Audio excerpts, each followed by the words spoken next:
Que se passe-t-il en Europe avec Davos? Il parle du conflit en Ukraine et le secrétaire général de l'OTAN évalue la Russie. Il essaie de comprendre comment la Russie parvient à maintenir ce conflit. Tiens, laisse-moi te faire écouter un extrait de Mark Rutte qui en parle. J'aimerais connaître ta compréhension de l'état d'esprit européen, en gros.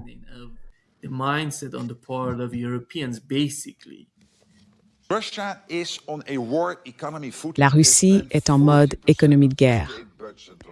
Elle consacre 40% de son budget d'État à la défense, environ 200 milliards par an, avec une capacité de dépense de 200 milliards en raison de la structure de son économie, ce qui est bien supérieur à ce que nous pouvons faire en Europe. Nous devons donc être très vigilants. Oui, nous pouvons nous défendre aujourd'hui, mais nous devons tenir nos engagements en matière de défense. Pas à cause de Donald Trump. Oui, cela permet de s'aligner sur les États-Unis, ce qui les maintient impliqués, mais surtout parce que nous devons assurer notre propre défense. Alex, je t'aime bien, mais tu ne produis pas assez. Ta base industrielle de défense doit accélérer, et tu le sais, alors consacre-y du temps, s'il te plaît. Et cela vaut pour l'ensemble du territoire de l'OTAN.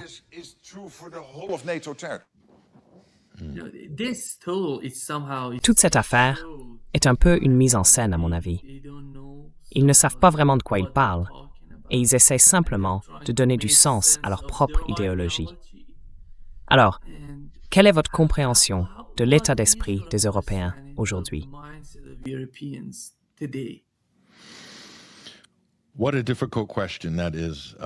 Quelle question difficile, Nima. Beaucoup reviendront sur cette période historique et débattront de cette question fondamentale. Que se passe-t-il dans l'esprit des Européens? Je pense qu'il faut, avant tout, distinguer le public européen des élites politiques européennes.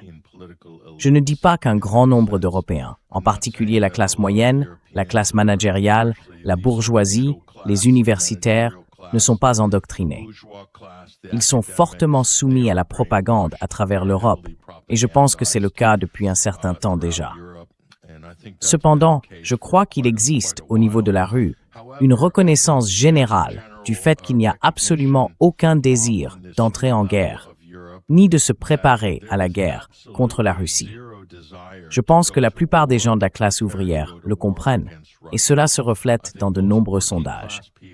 On voit la division entre l'Allemagne de l'Est et l'Allemagne de l'Ouest sur cette question, et je pourrais en dire autant d'autres pays. And I could say the same about other countries as well. But what's going on in Davos? You know what's amazing about Mais que se passe-t-il à Davos? Ce qui est fascinant avec le Forum économique mondial, c'est qu'ils ont passé les 20 dernières années à tout centrer sur le vert par-ci, le vert par-là, le climat par-ci, le climat par-là, et qu'ils ont ensuite complètement changé de cap pour se tourner vers la guerre, une économie de guerre, en somme. Maintenant, c'est l'IA, les armes, la guerre, la Russie. Cela montre bien qu'il n'y a absolument aucun principe à ce niveau-là. Il n'y a pas d'idéologie cohérente, si ce n'est celle de la recherche du profit et de la rente, au détriment du public, en réalité. Et Mark Rutte, en tant que secrétaire général de l'OTAN, est un parfait exemple de ce type de bureaucrate placé à ce poste, tout comme le précédent, qui était en fait un banquier, Jens Stoltenberg. Et l'on retrouve des banquiers à la tête des grands États européens.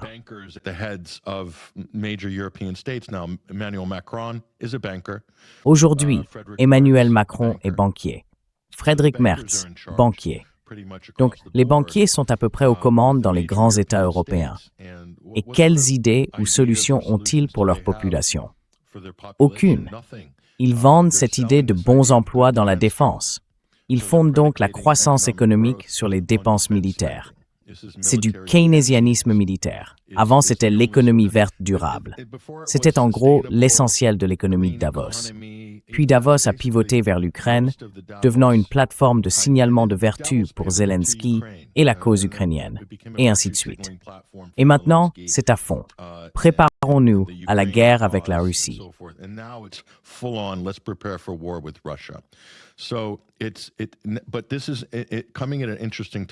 Mais cela arrive à un moment intéressant. Davos a toujours existé comme une sorte d'île, une réunion d'élite intellectuelle où ils se rendent et ils s'y réunissent depuis les années 1970.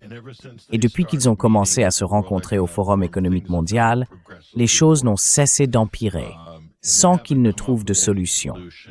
Ils n'ont pas prévu la crise des prêts hypothécaires à risque, ni le crash économique, et ce sont censément les plus grands esprits du monde. Cela montre bien qu'ils ne sont pas vraiment là pour les raisons qu'ils prétendent, à savoir le prétendu bien commun.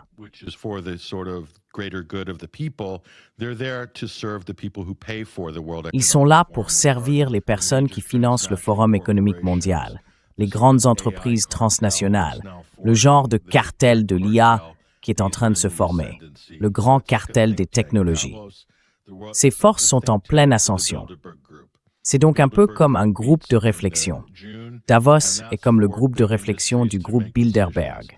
Le groupe Bilderberg se réunit en juin et c'est là que les grandes industries prennent des décisions pour consolider leur secteur, puis traduisent cela en influence politique afin de maintenir ce cartel. C'est donc une sorte de système autoproducteur et autoréplicatif qu'ils ont mis en place. Ce qui est intéressant, Nima, c'est le moment choisi. Certaines personnes ont lâché quelques vérités à Davos.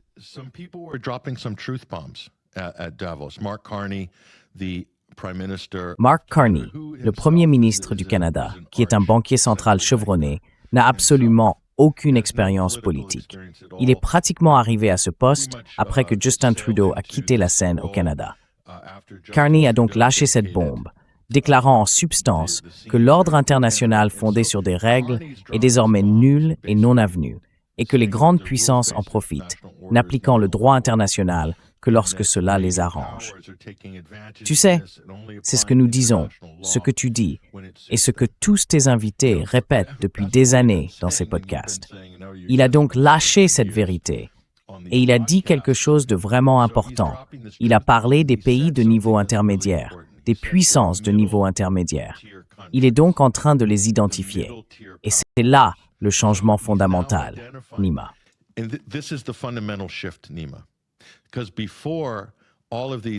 Parce qu'auparavant, tous ces pays de rang inférieur ou intermédiaire, je parle des États européens pris individuellement, ont toujours profité du soutien, de l'influence des États-Unis.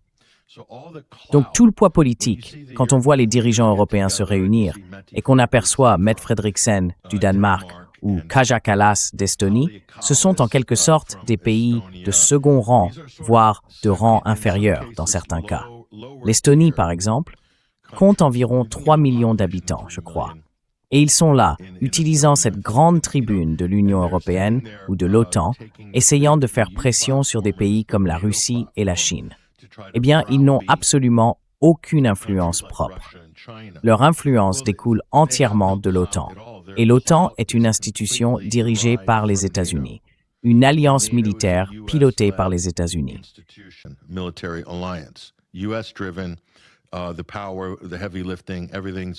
La puissance, le gros du travail, tout est assuré par les États-Unis. L'influence vient des États-Unis, donc tous les autres sont de second rang. Le Royaume-Uni est presque de second rang parce qu'il est plus ou moins le deuxième partenaire des États-Unis au sein de l'OTAN, en termes de structure de commandement traditionnelle. Mais tous les autres sont en quelque sorte des puissances de second ou de troisième rang. Et Carney l'a souligné. Macron tient également un discours similaire en ce moment, car ils se rendent compte, avec les États-Unis et avec l'administration Trump, que cette idée, selon laquelle il existe suffisamment de confiance entre les partenaires de l'OTAN, suffisamment d'accords, suffisamment de reconnaissance de la souveraineté des autres pays, c'est le ciment qui maintient cet arrangement. Et je dirais la même chose pour l'Union européenne.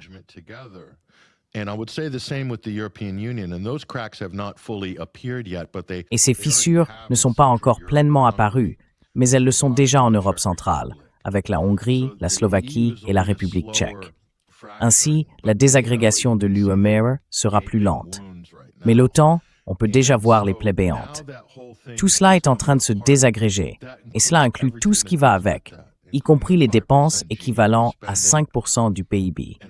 Et déjà, Donald Trump riposte, affirmant que les États-Unis vont retirer une partie de leur soutien à l'OTAN. On parle ici des exercices, des comités consultatifs, du financement d'autres activités qui font fonctionner l'organisation de l'OTAN. Les États-Unis menacent de se retirer partiellement de tout cela.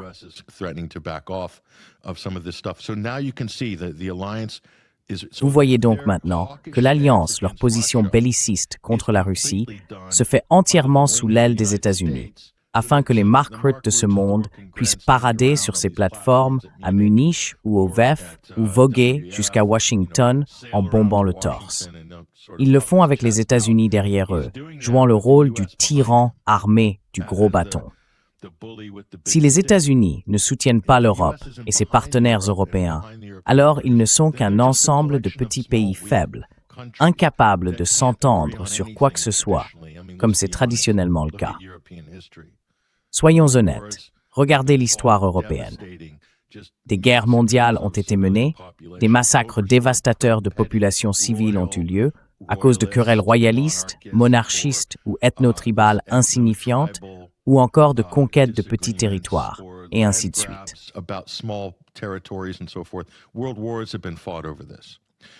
Des guerres mondiales ont été menées pour cela.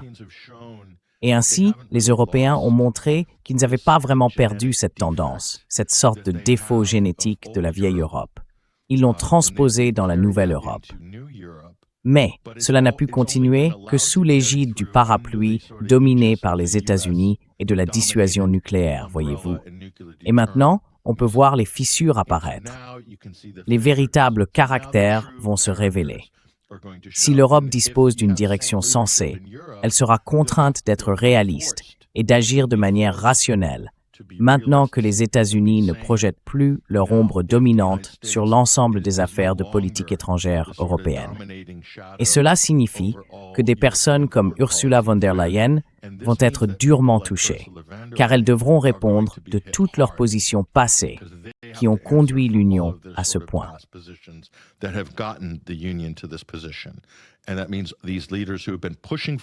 Et cela signifie que ces dirigeants qui ont poussé à cette guerre vont devoir soit changer rapidement de cap, soit rejeter la faute sur leurs prédécesseurs, comme Olaf Scholz et certains de ses responsables qui portent une responsabilité évidente dans la situation actuelle de l'Europe, laquelle se retrouve confrontée à une croissance économique nulle. Et la dernière chose que je dirais, Nima, et c'est important, faites le calcul. Si les États-Unis exigent que les pays européens consacrent 5% de leur PIB à la défense de l'OTAN, alors que normalement, avant la guerre en Ukraine ou en temps ordinaire, ils auraient eu une croissance économique de 3% à 5%, une croissance nulle dans l'ensemble rend cette dépense de 5% du PIB bien plus lourde par rapport aux performances économiques précédentes. On parle alors de 7%, voire 8% en termes réels relatifs.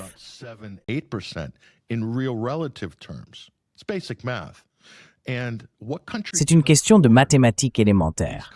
Quel pays peut se le permettre? Ce sont des pays qui appliquent déjà des mesures d'austérité, qui supportent déjà des ratios dette-PIB élevés, comme la France par exemple. Comment peuvent-ils se permettre de dépenser, en termes réels, 7% à 8% de leur PIB pour une soi-disant défense, contre une menace qui n'est devenue une menace que parce que les États-Unis ont organisé un coup d'État en Ukraine en 2014. C'est cette étincelle qui s'est transformée en incendie. Et maintenant, les États-Unis exigent qu'ils dépensent davantage et qu'ils leur achètent des armes. C'est un système de protection, l'OTAN dirigé par les États-Unis. Les gens le voient désormais. J'attends simplement que les dirigeants européens soient honnêtes au sujet de ce qu'est réellement cet arrangement depuis des années.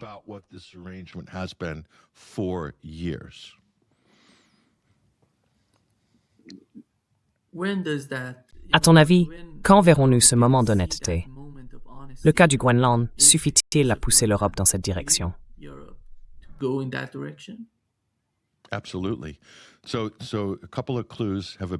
Absolument.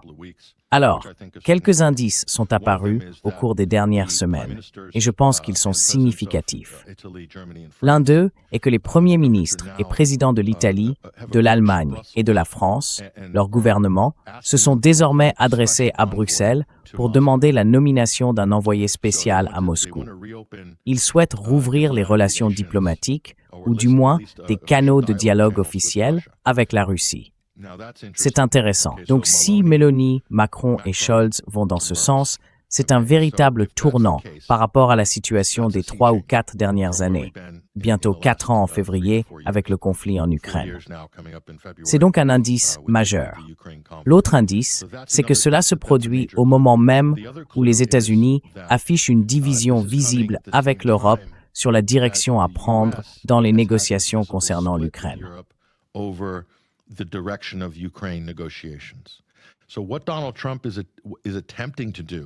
Ce que Donald Trump essaie de faire, c'est de créer un levier. Il pousse la question du Groenland de manière très agressive, puis il prévoit de se replier sur une position de compromis modéré en échange d'efforts pour amener l'Europe à faire ce qu'il veut concernant l'Ukraine. Bien sûr, cela pourrait profiter à la Russie.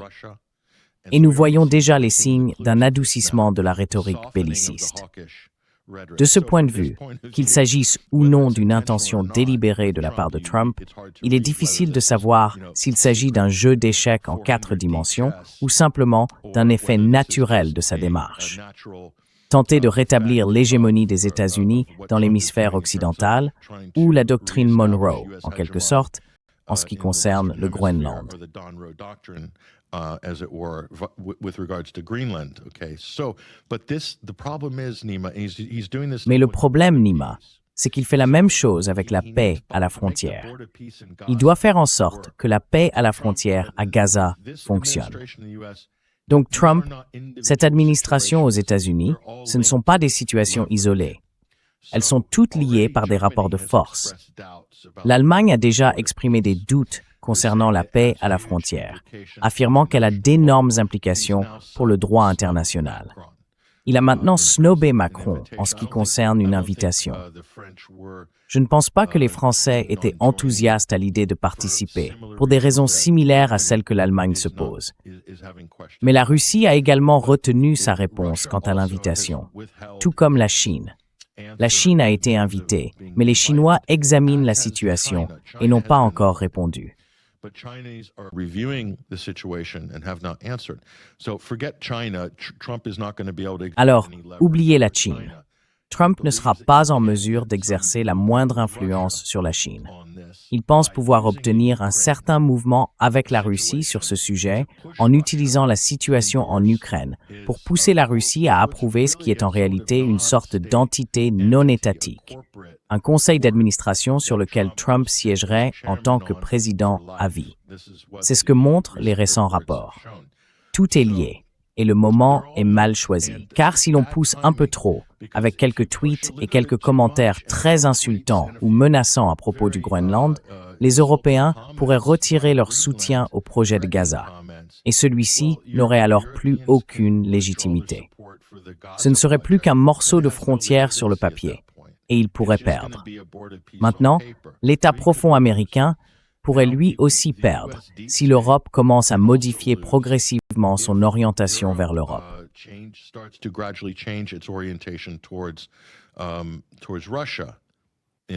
Envers la Russie. Et peut-être qu'avec le temps, on en vient un peu plus à se retrouver à mi-chemin. Mais les États-Unis peuvent ensuite changer cela.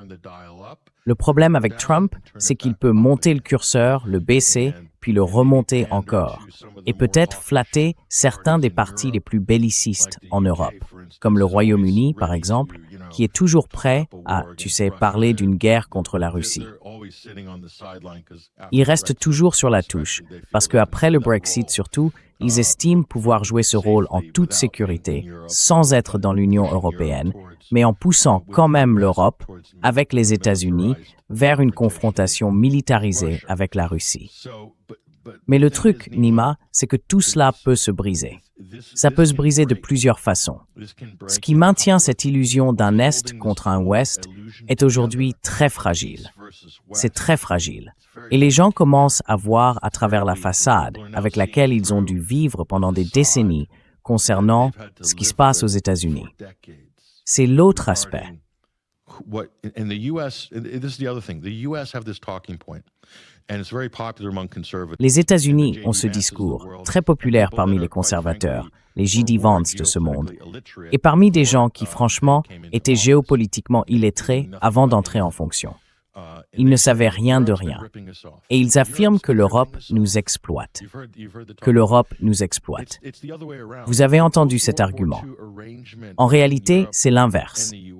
L'arrangement d'après-guerre entre l'Europe et les États-Unis a toujours été à l'avantage des États-Unis. Il a certes apporté une certaine stabilité et permis à certains marchés de se développer, l'Allemagne en étant un bon exemple, mais l'inconvénient pour l'Allemagne, c'est que son économie et sa politique en matière de politique étrangère n'ont jamais vraiment été unifiées.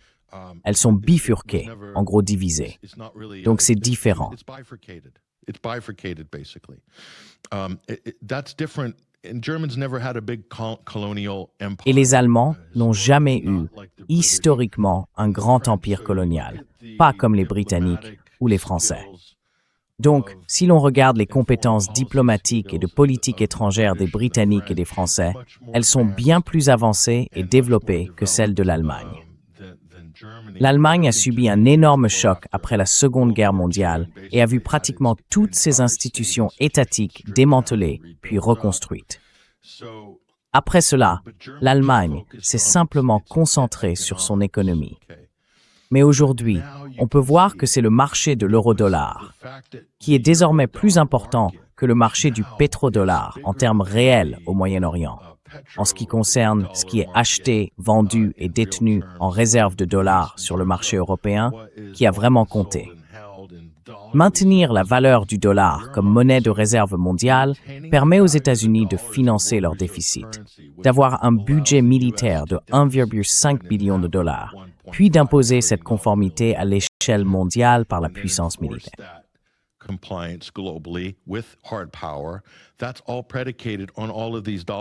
Tout cela repose sur ces zones dollars à travers le monde, l'Europe étant probablement la plus grande et la plus significative. Eh bien, que s'est-il passé à la suite de l'affaire du Groenland? Le Danemark retire ses fonds de pension. L'un de ses principaux fonds vient de retirer 100 millions de dollars, se désengageant, se dédollarisant. C'est une somme modeste, mais cela s'inscrit dans une tendance. Donc si l'on commence à voir des acteurs en Europe, comme les fonds de pension et les grandes institutions, se diriger vers la sortie en matière d'investissement en dollars, puis se mettre à vendre de la dette américaine, alors on assiste à une tendance majeure. Car si l'Europe commence à faire cela, je pense que le Sud global se sentira en sécurité pour en faire davantage aussi. Et ce consensus que vous avez en Occident, l'ordre international fondé sur des règles, ce qu'il sous-tend, en fin de compte, c'est la coopération et la confiance entre ces puissances du G7 de premier rang.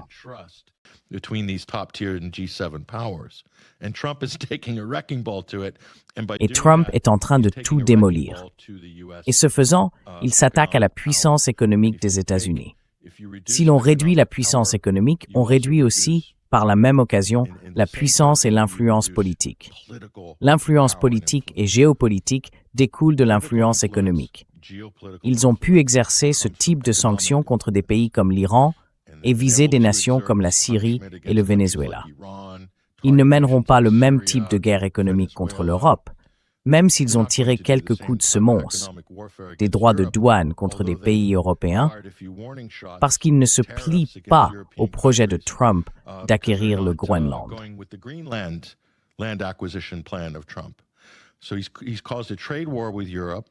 Il a donc provoqué une guerre commerciale avec l'Europe, à un moment où l'Europe fait déjà des sacrifices pour les États-Unis en achetant leur GNL à des prix exorbitants après que, très probablement, les États-Unis ont fait exploser le gazoduc Nord Stream. C'était une opération dirigée par les États-Unis et il y avait probablement d'autres pays de l'OTAN impliqués. Mais ce sont de grands sacrifices que l'Europe a dû consentir pour ce qui est en réalité un programme géopolitique et de politique étrangère dominé et dirigé par les États-Unis. Et maintenant, de nouvelles sanctions viennent des États-Unis. Et à un certain moment, il y aura un point de rupture, même pour les Européens. Je pense que nous voyons maintenant où se situent ces limites. And I think we're now seeing where those lines are.